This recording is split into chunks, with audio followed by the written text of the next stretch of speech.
Hello, everyone. My name is Phil. I'm a lead researcher at Eido Research, and I'm just doing a brief verbal presentation for those of you who are unable to join the overview presentation at lunchtime because we had some technical difficulties and were unable to record it live. So I'm just going to spend the next 20 minutes or so running you through the headlines of what we went through, and you'll obviously be able to see, hopefully, the full report in the next couple of weeks. So briefly, we'll just run through the context of the project, where it came from. For those of you who don't know, briefly, the methodology and the research questions we looked into. Chunk of the time on the headline results, and then finishing off with some key kind of applications and next steps of the work. So for those of you that don't know, the project context for Transform Work UK came from a project that Eido Research was doing with Stewardship. It was a pilot project.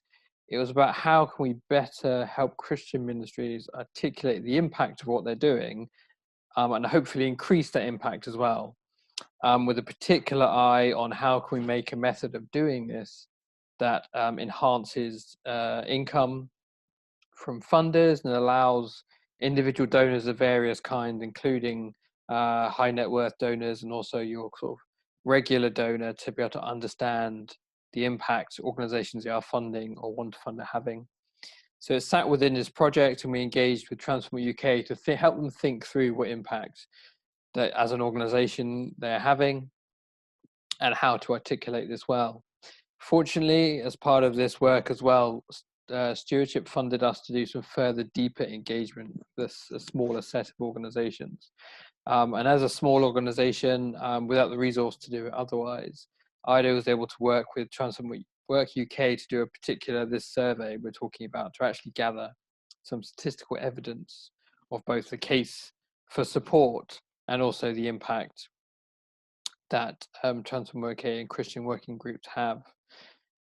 Eido uses this phrase impact strategy, which is really what this was framed as. And what an impact strategy is, it's a simple step-by-step method of thinking through what's the need of your organization, who are the key beneficiaries of your organization, what activities do you deliver as an organization, what makes those activities effective, and what outcomes and what impact does that organization have. And we find it an extremely simple but valuable tool to both enable organizations internally to increase their likelihood of impact, but also crucially, we know the reality is it also helps organizations externally articulate the impact they are having, in order to persuade people to enable them to give them and secure new funding. So that's where the project came in. And so I said this research is really about how do we better articulate and evidence the impact that Transform Work UK is having. So we did a structured survey, which was designed with Transform Work UK, and we was sent out to all members of Christian working groups over a 3-week period. In total, we had 243 responses, which was excellent. It happened to kick off right when the pandemic lockdown was beginning, so we probably lost out on a few, which was frustrating. But we looked at 5 key areas. We asked people for demographic information about their church attendance and the type of organization they worked for. We asked them about the impact of their current church, their perceived current church, on their workplace ministry.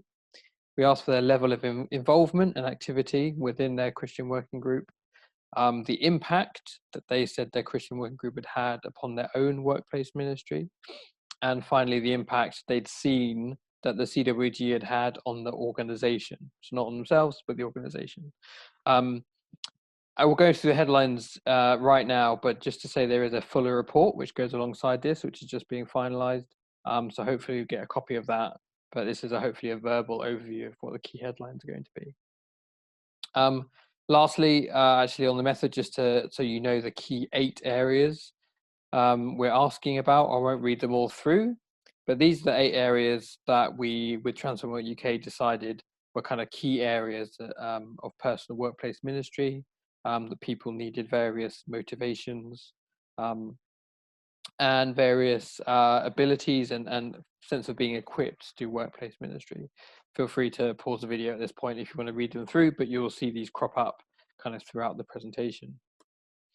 So the first headlines to the first section were the demographics. Who are these people responding to the survey, and how confident do we feel they represent people in CWGs? The first thing we looked at, as we often do with research, is are we confident that the people that responded are representative of the wider group? Obviously, there's far more than 243 people in Christian working groups. So what can we say about this 243?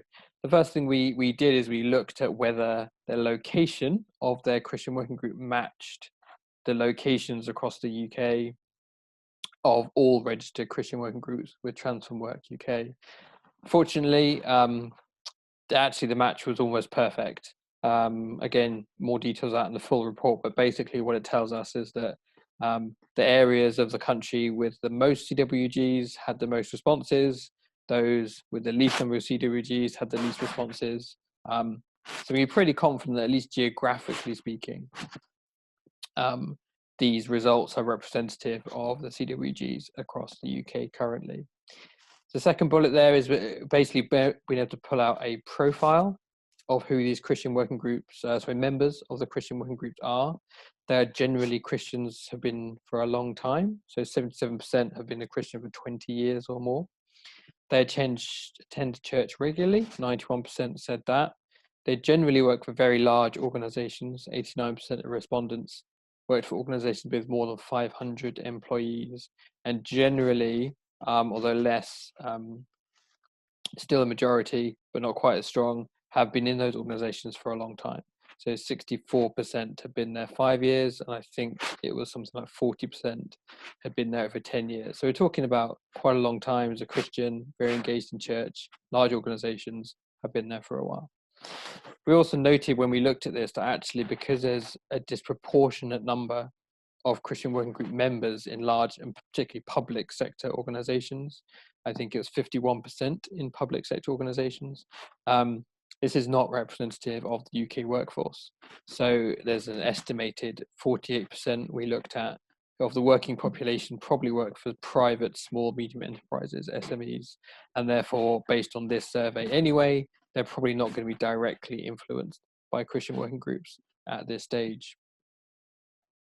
So just a bit of a visual. There were far more visuals in the full report. Most of this will just be an overview of the headlines with a couple of visuals.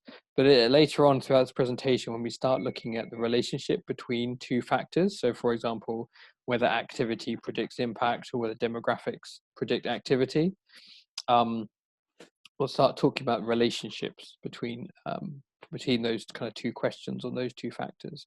So I just wanted to give you, if you're not familiar with this language, a sense of what we mean by these things. So on the left, that's what we call kind of no consistent relationship. What it means is if you have an answer to one question, it doesn't give you any sense of how someone may answer another question. There's no link at all. The second one, kind of a small positive relationship. So it tells us that if we have information about one answer, we can start to get a bit of sense of it rises gently with another question. So that's kind of a small positive. So they rise together, but not at a steep angle. The medium, again, medium and large are just greater degrees of that same principle. So medium, it's a bit steeper, meaning there's a bit more of a direct relationship. It's getting a bit stronger, but it's still still medium. And then the large, there's a pretty clear relationship that if people respond one way for one question, it links heavily with them responding the same way in another question. Like I say, some of that language will come up, but if you're a visual person, that will help you give a sense of what's kind of the difference between a small positive relationship and a large positive relationship. So here's just a quick overview of how people said the first section we asked about is how has their experience of church had an impact on their personal workplace ministry.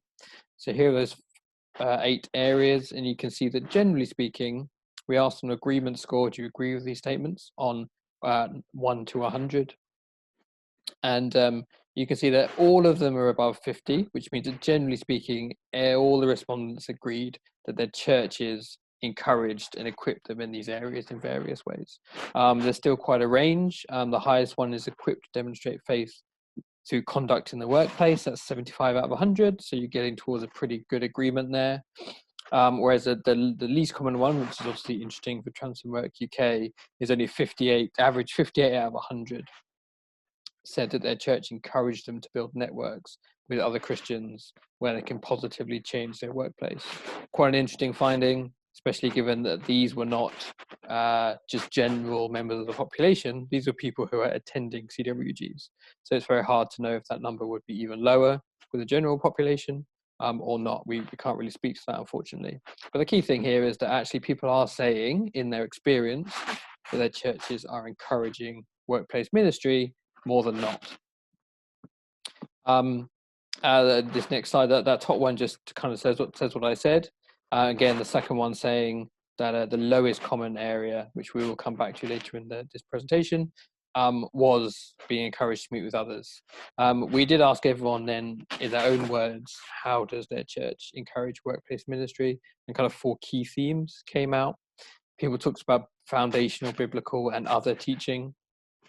So LICC, London Institute of Contemporary Christianity, some of their work came out in the other teaching, praying with others about workplace and their jobs, sharing experiences of workplace ministry with others in the church, and having evangelistic events to invite them to through church, so Alpha, other things like that. So then we looked at what was the impact of being encouraged by the church in workplace ministry? What effect did this have on other Christians?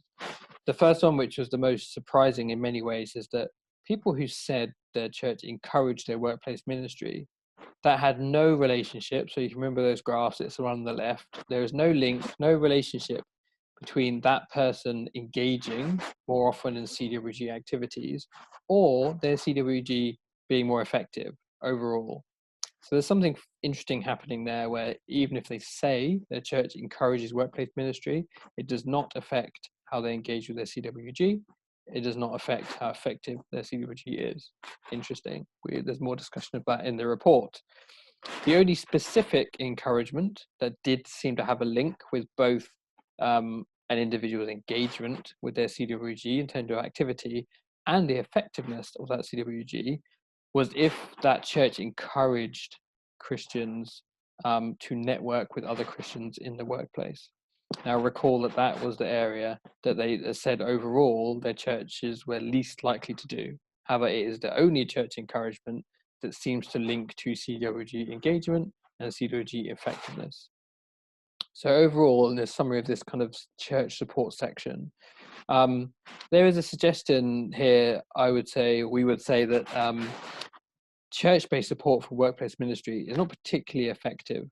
In fact, there's no evidence it's effective at all, really, in encouraging CWG engagement, except when it's explicitly about meeting with other Christians in the workplace. Just one example, which came up in the questions of the presentation, to make this even clearer, is that being encouraged to pray by your church for colleagues. So if you say your church encourages you to pray for your colleagues, has no relationship with whether someone prays for their colleagues in their CWG. That was very unexpected. Again, the report sort of breaks down a few interpretations of that, but it's very interesting that church support for something as simple but powerful as praying for your colleagues does not actually make it more likely you'll do it as part of your CWG. Very interesting. So the second thing we looked at is what do people do as part of their Christian working groups? So again, all the respondents were part of Christian working groups in some form. Maybe common sense, but hopefully shows that the results are clear. Prayer, attending meetings, and emailing fellow members are basically common across every single person in some form. However, then when you look at the frequency under these and some other areas we looked at, it's a very mixed pattern. So there is no universal experience of a CWG. Some people did them more often, some people did them very rarely. There's a real mixed pattern of how people engage with CWGs. And again, as you might expect, attending or organizing events for Christians or colleagues was less frequent. So things like going to an Alpha course, attending an event with a visiting speaker, meeting with Christians outside their current employer, but maybe within their profession, wasn't very common. However, we did interestingly find two factors that made this a small positive relationship. So the longer someone had spent as part of their CWG, the more likely they would say that they would attend events, organize events.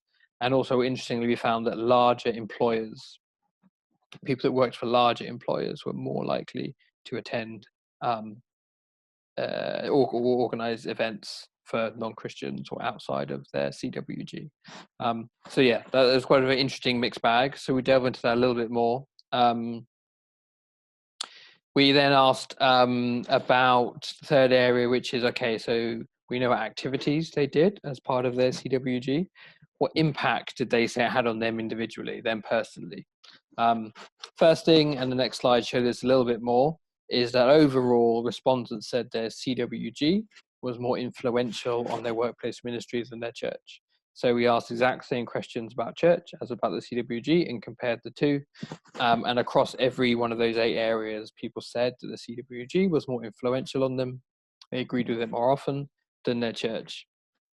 When we looked into some of the differences in more detail, there was some suggestion that potentially it could be that the church is nearly as effective at, say, motivating people or making people understand that it's important, but the CWG was stronger at equipping people to actually do it in practice or have ways and methods of doing it kind of in practice. So that's one kind of interpretation we pulled out. We asked, again, all the respondents to say, how did their CWG deliver the support? And there's kind of 6 key themes. The first was personal pastoral support. The second was praying together. Third was applied Bible study and discipleship. The fourth was meeting regularly. The fifth was having events, people to invite colleagues to. And the sixth was increasing the visibility of Christianity in their workplace. You'll notice many of those are quite similar to what they said about churches, but I think the difference here was a lot of them were more specific to the workplace. So they'd pray specifically, obviously, about their workplace rather than together, rather than sort of maybe generally in church. The Bible study would always be quite focused on workplace ministry or life in the workplace versus maybe more general teaching. But you can see there's a similarity there in how the two operate. As I said, we looked before and saw that there's quite a range of activities, a diversity of how people engage with their CWG. So we knew, as I said before, there's no universal experience of a CWG or no universal way someone engages. So we wanted to have a look at if someone engages more with their CWG, as in more frequently with more different types of activity, do they experience more positive outcomes on their workplace ministry personally? And this is what this graph shows you even on the screen now. The darkest blue bars are the agreement level again, so it's 0 to 100. Is when people engaged what we've called high engagement, so attending a range of activities and more frequently. You can see that's the highest level of agreement with people saying I've really gained in my workplace ministry. And you can see there's basically a loose linear relationship. So when there's a medium engagement, which is sort of the middle of the 3 blue bars, that's still higher than church generally across the board, but it's not as high. And then when you have low kind of engagement, then that's the lowest as you might expect. Although again, still in a few of them, pretty much the same level, if not higher than church. And as the last one, as I've referenced a couple of times, the grey bar on the right is agreement with the church. So again, this is what we would hope to see in many ways, to say that actually the more you engage with CWG, the more frequently you attend, actually the more you get out of it. And again, you can see that when you look at that level of engagement with CWG, the influence on workplace ministry is now far outstripping the influence of church on workplace ministry. So on average, it was higher, but when you look at the high engagement with CWG, it is considerably higher. So again, that's just that first one is what I just said. The more you engage, the more positive impact you get. Low engagement was sort of roughly around church support level, or similar to the church support level. The medium high exceeded it. And then lastly on this section, we looked again at are there any specific activities that a CWG does or someone engages with that clearly have a relationship with their own personal outcomes in workplace ministry. And of these, the largest one was prayer. So that means that when people prayed more as part of their CWG, they personally gained more benefits in terms of their workplace ministry. And we found this to be kind of a bit of a in between a small to medium strength. So this is the strongest relationship we found so far in the data set. And yeah, it was very, I don't think we necessarily expected it, but actually the prayer, and the prayer of all kinds. So when praying for each other, praying for colleagues, and praying for leaders, which are 3 separate questions on the survey, all of those 3 had kind of medium to strong, small to medium strength, clear relationships with that individual also saying, I've gained a lot from my CWG in my personal workplace ministry. So again, almost makes sense more in hindsight than beforehand, but prayer clearly has a lot of pathways to the individual feeling more confident and equipped in workplace ministry. The last key section we looked at was what evidence is there that respondents are seeing the impact of the CWG on their organizations? So not themselves, but their organizations and their colleagues, etc. On the base question, we asked, have you seen evidence of the impact? And 66%, so the strong majority has said, yes, I've seen evidence of the CWG. But again, you can see that's not 100%. So it gives us some diversity to work with to see what seems to predict those who had seen it. When we asked what evidence have you seen, we did interestingly see quite a diverse range of themes for this evidence. So you can see the first one there is they said the evidence came in opportunities to directly share the Christian faith. The second one was more general, having a positive influence across the organization. The third one was Christians feeling supported and encouraged. Fourth was positive engagement with management, and the fifth was answered prayers. I think one key takeaway from us from this is that clearly when people read this question, they seem to use their own definition of success. So to some, success was organizational change. To some, success was sharing the gospel explicitly. To some, success was the Christians in the group feeling encouraged and supported. None of those are wrong answers, but we thought it was very interesting that there wasn't really a coalescing around this is the purpose of a CWG. This is the impact we're trying to have. So that was one observation that we wanted to make. The second observation we thought is rather than trying to sort of pit these outcomes and the impact off against each other, we think there's a way to model these in a sequence just to show that they are all valuable, but actually modeling them might make it much clearer and more helpful.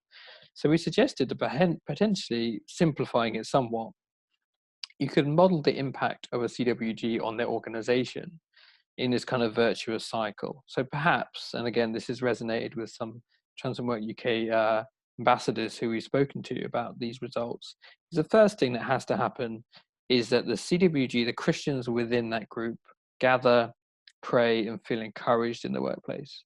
That's the first kind of key thing that happens.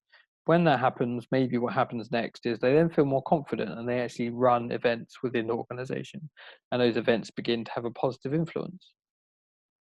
As a result of that, therefore, the CWG actually gains a positive engagement and trust from the management because they see that there's this group here who are not proselytizing, they're not just there to convert as such, but they're there just to have a positive influence, and therefore give them opportunity, give them chances to talk about what they're doing and why. And therefore the fourth sequence potentially in this cycle is that the Christians in the group have more natural opportunities to make visible and share their faith. They get to say why they're doing things. They get to tell colleagues what events they're going to. They get to, maybe we had one example of being able to explicitly share on the organizational intranet the sort of the real meaning of Easter and Christmas around those times. And this turns into a cycle. So rather than saying, oh, CBG should only be aiming at, this outcome, actually it models it as saying, well, these outcomes end up going in a cycle. And then once you get to share the faith more often, people get encouraged more, and therefore they do more positive events, and therefore the thing kind of strengthens itself. So the last kind of headline again is, I mentioned 66% said it had a positive impact, which is really good and really strong, but it does leave 34% who said they had not yet. So we looked at what are the key factors, again, this relationship word, what are the key factors that seem to have a relationship with people saying that they'd seen evidence of organizational impact. And the first one, and this is across all the data now, the highest strength relationship. So this is on those graphs I showed you, this is off to the right. The highest strength relationship that predicted organizational impact was individuals having positive outcomes from the workplace, from the Christian working group. So that is to say, it wasn't so much the activities that the CWG did. It wasn't those who put on more events had more impact, or the ones who met more often had more impact.